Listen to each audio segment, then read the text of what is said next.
Minum deh, ambil air. Ambil air, merah buah. Ada aqua dia. Ada buah. Minum. Minum. Saya nggak pernah minum. Kenapa nggak pernah minum jual? Guys, kalau ngelihat gaya kepemimpinan Kang Deddy Mulyadi ini, sepertinya aura kebapakan beliau ini sangat jelas ya guys ya, sangat besar sekali aura kebapakan beliau. Kalau melihat beliau marah seperti ini, saya ingat waktu kecil itu telat pulang ke rumah gitu kan. Waktu telat pulang ke rumah itu orang tua nggak nanyain dari mana, malah beliau ya udah nggak usah pulang sekalian, udah bawa bajunya ke sana, pindah ke tempat teman kamu gitu. Sama seperti di video ini gitu loh. Ketika ada orang yang menjual obat terlarang, Kang Deddy malah memaksa minum gitu kan. Tapi bukan dalam artian Kang Deddy tidak memaksa sesungguhnya, tapi juga hanya sebagai gertakan aja, menunjukkan bahwasannya beliau punya ketegasan terhadap hal-hal dan penyakit masyarakat agar tidak merusak generasi muda gitu. Ya, saya melihatnya seperti itu. Aura kebapakan Kang Deddy Mulyadi ini sangat besar, mengingatkan di masa kecil saya ketika saya kena marah, ujuk-ujuk disuruh masuk rumah, malah sekalian disuruh pindah ke rumah temen gitu, perkara cuma telat pulang gitu. Ngapain pulang, ini masih terlalu dini deh, udah lu sekalian pergi aja, kata orang tua saya. Nah, ini lucu nih, tapi nyata di era digital ini orang-orang bisa salah sambung, tapi bukan ke operator, melainkan ke Gubernur Jawa Barat. Bayangkan, bangunan yang tak terawat di Kabupaten Solok, Sumatera Barat aja ya, laporan ke Kang Deddy Mulyadi, Gubernur Jawa Barat. Beliau itu gubernur ya mas, bukan Google Map yang lintas provinsi ya kakakku.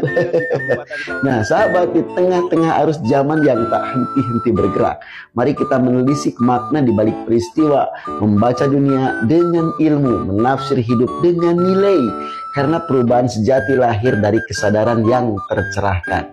Saya Henry Johara siap komentar yang lucu ini.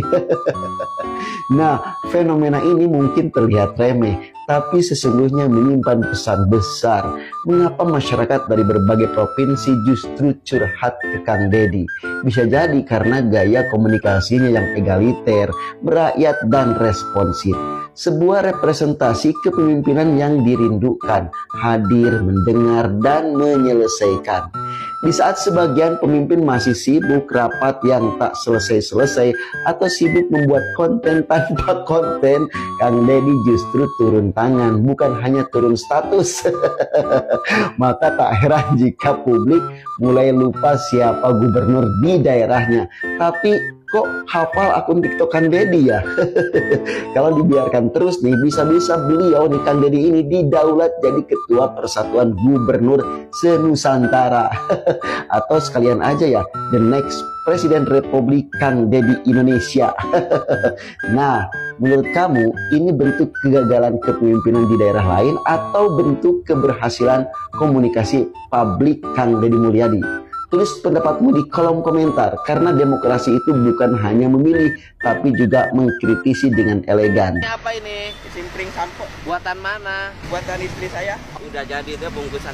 Belinya mentah. Mentahan, digoreng sendiri. Digoreng sama istri. Jadi jual berapa? Ini 5.300 semuanya sih 5.300. Oh ini barang tuh, ini barang 5.300. Iya, goceng 3 ya udah semuanya udah pada kenal. Ini 5.300. Ya, semuanya tuh Ceng. lu. Ini apa ini? Cuma petasan urut lebaran teh. 5.300 juga. Sama aja, 5.300 jualnya. Karena aslinya Warsono. Warsono. Kemarin lebaran pulang. 5 hari.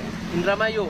Oh dulu pernah dikasih 500.000 tuh berkembang. Alhamdulillah ya, waktu kan masih satu nih, anaknya juga satu, kamu udah 2. Anaknya udah 2. Dulu waktu dikasih 500.000 waktu itu modalnya lagi punya modal berapa? 200-an lah. Oh udah lebih ya? Iya.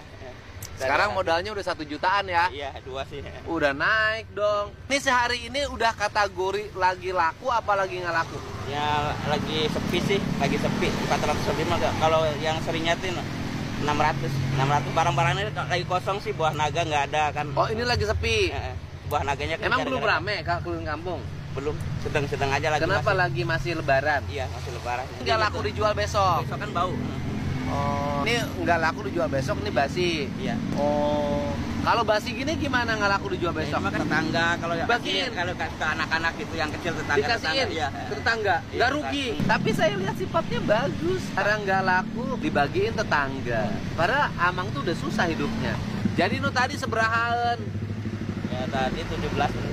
Kalau 10 mah 17. 17 apa? 17.000. Kan itu biasa diberikan.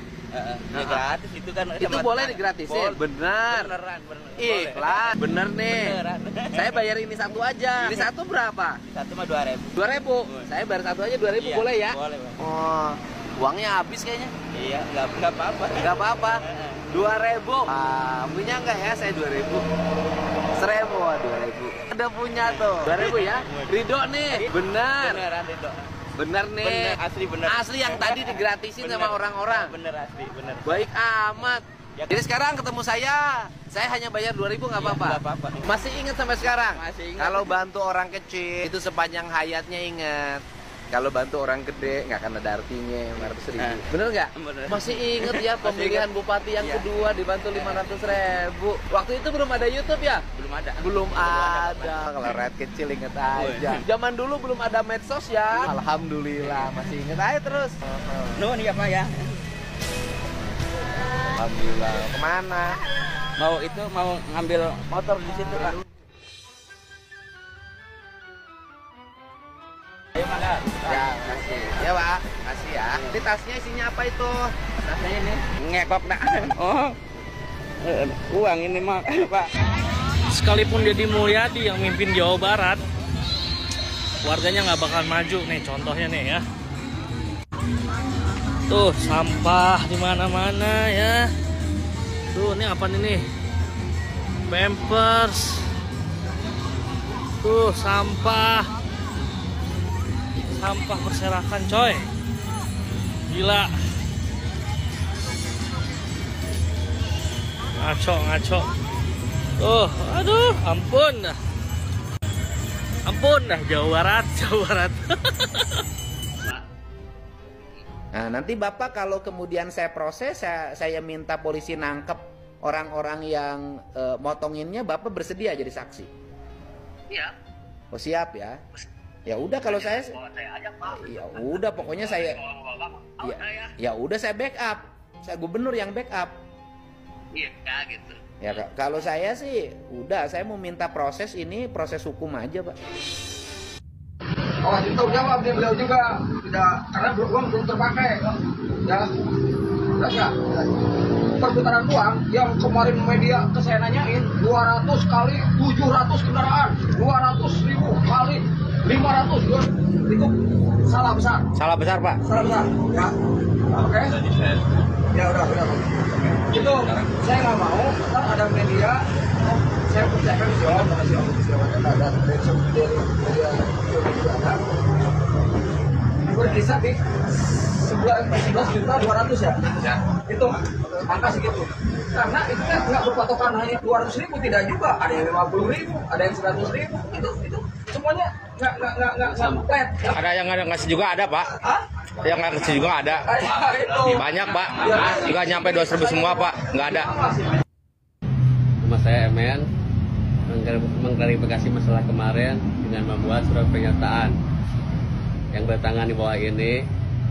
Nama Imah Dayat MN, alamat Kampung Sukabirus, RT 1 RW 1, Kecamatan Megamendung, Kabupaten Bogor, nomor KTP 320 1260 557 310. Dengan ini menyatakan mengenai dana kompensasi dari Gubernur kepada Deddy Mulyadi. 1. Ada pihak yang terkait yaitu Organa sama Disub. Itu tidak terkait program tersebut, hanya ada lokasi yang memberikan kompensasi tersebut, tidak ada keterkaitan dengan masalah tersebut. 2. Dana kompensasi tersebut sudah dibagikan ke supir-supir angkot Cisarua Kabupaten Bogor berjumlah 430 unit dan ada yang dipotong, ada yang tidak, ada yang ngasih, ada yang tidak. Jumlahnya 11.200.000 yang dipinta. 3. Alhamdulillah dari ini semua udah clear dengan semuanya, dan apa yang dibicarakan sama gubernur kemudian itu hanya klarifikasi aja. Maka dengan ini saya ralat